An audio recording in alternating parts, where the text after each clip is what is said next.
I'm going to be talking about the home buying process in Ghana, focusing on that financing options, and then Emmanuel will talk about our escrow services.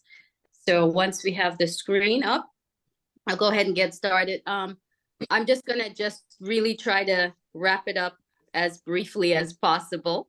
The content, so I'm going to touch on the budget, the mortgage calculator, how people can calculate their monthly payments, and why it's so important to find a real estate agent to work with or to partner with here in Ghana. The essence of doing due diligence, and then the financing options and things to be aware of. I think you are not empowered with information concerning the process here in Ghana, because the bottom line is it's not a regulated market as you find in other markets. So you want to make sure you're working with professionals and you're able to identify red flags and to make sure that you're doing your due diligence so you don't become a victim of fraud. And then also, I think that's it in a nutshell. And then we'll get into the escrow services as well. So if you have any questions, please feel free to ask as I'm moving along. All right. So Henry, we can move to throughout the screen now. Okay, can you see my screen? Quick question, so I don't have to come back to that if you don't mind. When not only is it not regulated in Ghana, but is that pretty much are there any regulated markets in West Africa or in any other parts of Africa that you know where that is pretty much the whole Sahara non-regulated? I think Emmanuel can touch on that, but I do know. Go ahead, Emmanuel. Yeah, so when it comes to West African markets, the people who actually deal with West Africa from the West, they deal with Ghana and Nigeria, because we speak the English language. We are Anglophone countries. And these two markets I know are not the realtor market is not regulated. So when she says it's not regulated, it means that so for instance here, realtors do not get licenses. I mean, we have passed through now, which is supposed to be operationalized, but it's not being operationalized yet. But for the longest time, realtors have not been required to obtain licenses. So some group of realtors, trusted realtors, have come together and set up the Ghana Association of Real Estate Brokers, where they vet these real estate people, agents, and more or less put their name on their list. So if you want to deal with realtors in Ghana, it's highly recommended that you deal with an association first. You find out whether they are linked to an association before you engage them. So that is the aspect of the market that is not regulated, the real estate agency market. But when it comes to conveyancing and all the other aspects of real estate transactions, those are heavily regulated, and perhaps even more regulated than some other jurisdictions. Thank you so much. My question has been answered thoroughly. Appreciate it. You're welcome. All right, so Henry, we can move to the next slides, please. So one of the things I'll be talking about is looking at the budget, looking at your net expenses, and also the debt to income ratio. Typically, we want to make sure that we're looking at least 30%, particularly if those want to, the budget one, particularly if those individuals want to take out a mortgage here in Ghana. And there's a mortgage calculator that just helps calculate your monthly mortgage payments. Okay. The next slide, Henry. Okay, the next one. All right, so we have the mortgage calculator. Okay, great. Now the next. So I'm also going to be touching on why it's important, just as Emmanuel mentioned, that the real estate market is not regulated in Ghana. So it's very important to get a real estate agent. We are your buyer's advocate. We help you with negotiations. We're very familiar with the market. We have great market knowledge. We can give more information about prime areas, emerging. And we also have access to housing inventory that may not be public. I know in the States you have the MLS listing and other public platforms, but in Ghana it's very limited. So a lot of properties that are on the market may not necessarily have a public listing. So it's very important to have access to a real estate agent. Henry, you can move to the next slide. Why use an agent? Thank you. And then number 5, we have access to real estate stakeholders like mortgage lenders, just third-party individuals, home inspectors, property insurance agents, etc. And also we can help with relevant documentation, which is very important. I'm sure Emmanuel has a lot of stories. If clients are not using the necessary documentation to purchase the transaction, purchase the property, it may be null and void. So we make sure that we use the standard sales and purchase agreements. And he'll talk more about it in terms of the due diligence, making sure they have the site plan, the indenture, the unit allocations, and every document that is pertinent to their transaction. And we assist clients in the entire home buying process. Our scope of work starts from when we take the clients to the site visit or viewings. We hold their hands all the way to the end process where they actually receive their title certificates. Now, in terms of doing due diligence, we want to encourage buyers to do their due diligence even on Heyward's Realty. Next slide, please. Even on Heyward's Realty and Consultancy. There are a lot of real estate agents that don't operate from an office or don't have a registered business. We have been in business since 2014. We are a registered entity, and we are an entity that belongs to the association that Emmanuel touched on, which is Ghana Association of Real Estate Brokers. We have been members for a few years, 6-7 years now, and we have been vetted by them. So in other words, they ensure that we do our fingerprinting. There are no criminal records. They make sure that we follow code of ethics, and we have accountability to the association. So we follow the rules and regulations, and we also don't charge commissions that are above the standard commissions that are regulated by this association. Some of the key things that people need to bear in mind in their due diligence is to, again, visit the office location and talking about some of the red flags, some of the things that we don't participate in, which, other entities do. In terms of clients making payments, we don't receive any cash payments. We don't take any cash payments in our office. We work hand in hand with our escrow service. Law consult with Emmanuel, and all funds are channeled through the escrow account, and all funds are dispersed according to the sales and purchase agreement or the disbursement conditions. We have a track record, we have client references, and we have a lot of awards that we can also show that we've won several awards for being the most trusted real estate brokers in Ghana, and other awards as well. Why Heyward's Realty? We see clients as a priority, and we're very experienced in both the US and the Ghanaian market, and we value customer experience and customer service. We ensure that we respond within 12 hours. We have quick response times, and we also don't charge any upfront fees. You'll find that in this market, there are a lot of people who charge moving fees, consultancy fees, site fees, etc. We don't charge any site fees unless it is outside of Accra. So if we're, for some reason, taking a client beyond the prime areas, then that's different. But if we're right within the Accra area, we don't charge any site fees. We believe in just building relationships and building that rapport and focusing on with clients.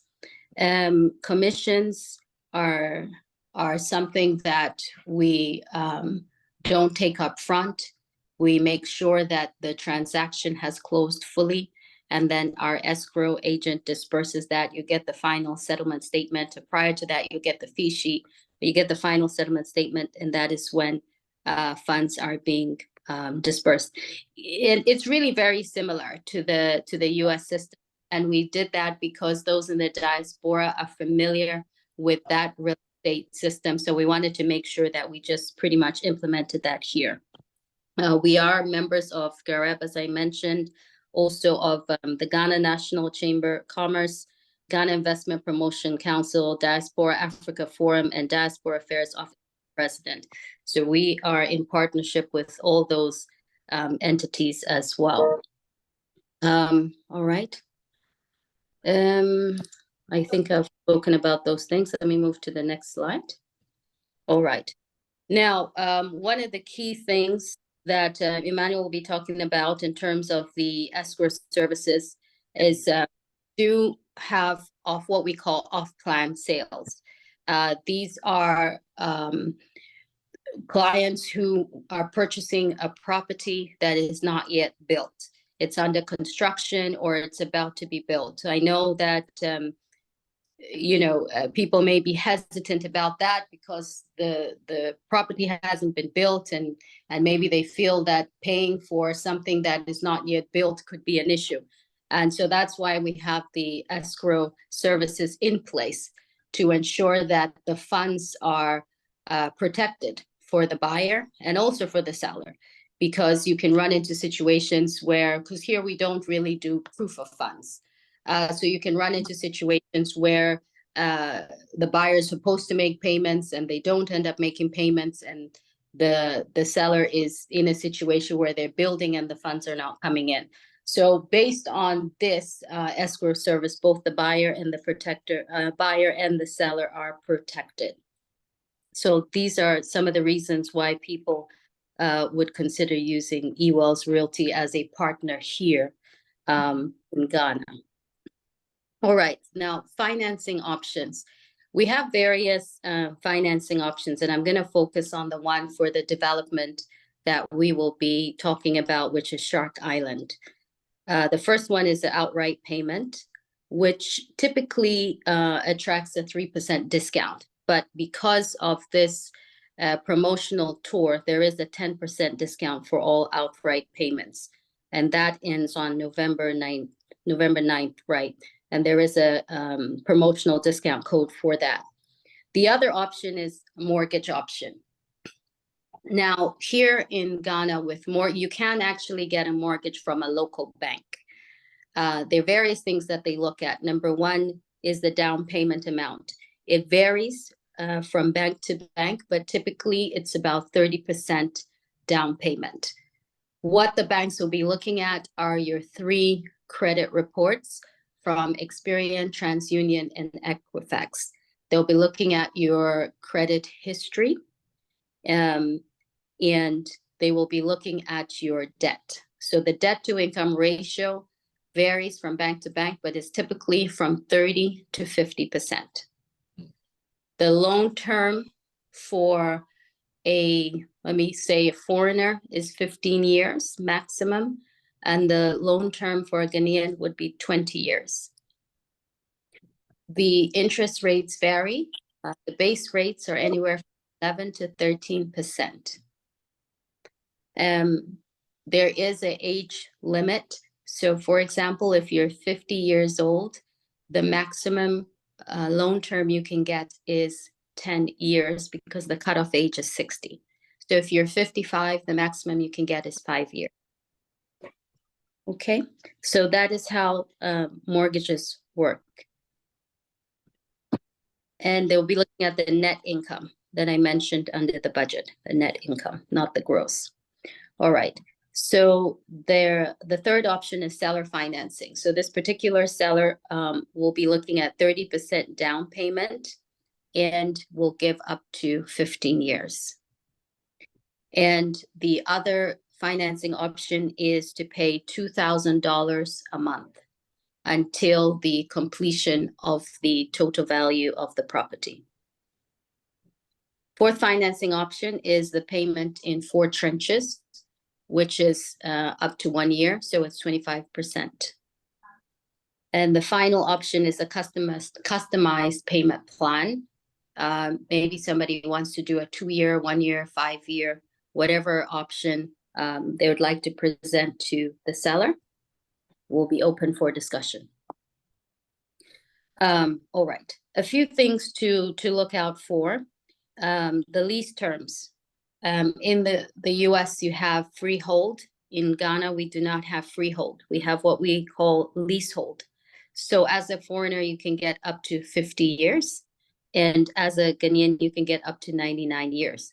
The question is, what happens after the expiration of 50 years? It is renewed. There is a clause in the indenture, I'm sure Emmanuel will touch more on that will talk about renewing it. So you don't lose your home after 50 years. It will still be passed on to your generation, but there is a renewal clause there as well. Properties here do have the builder's warranty. There is a builder's refund policy as well, in case you want to pull out at any given time after purchasing the property.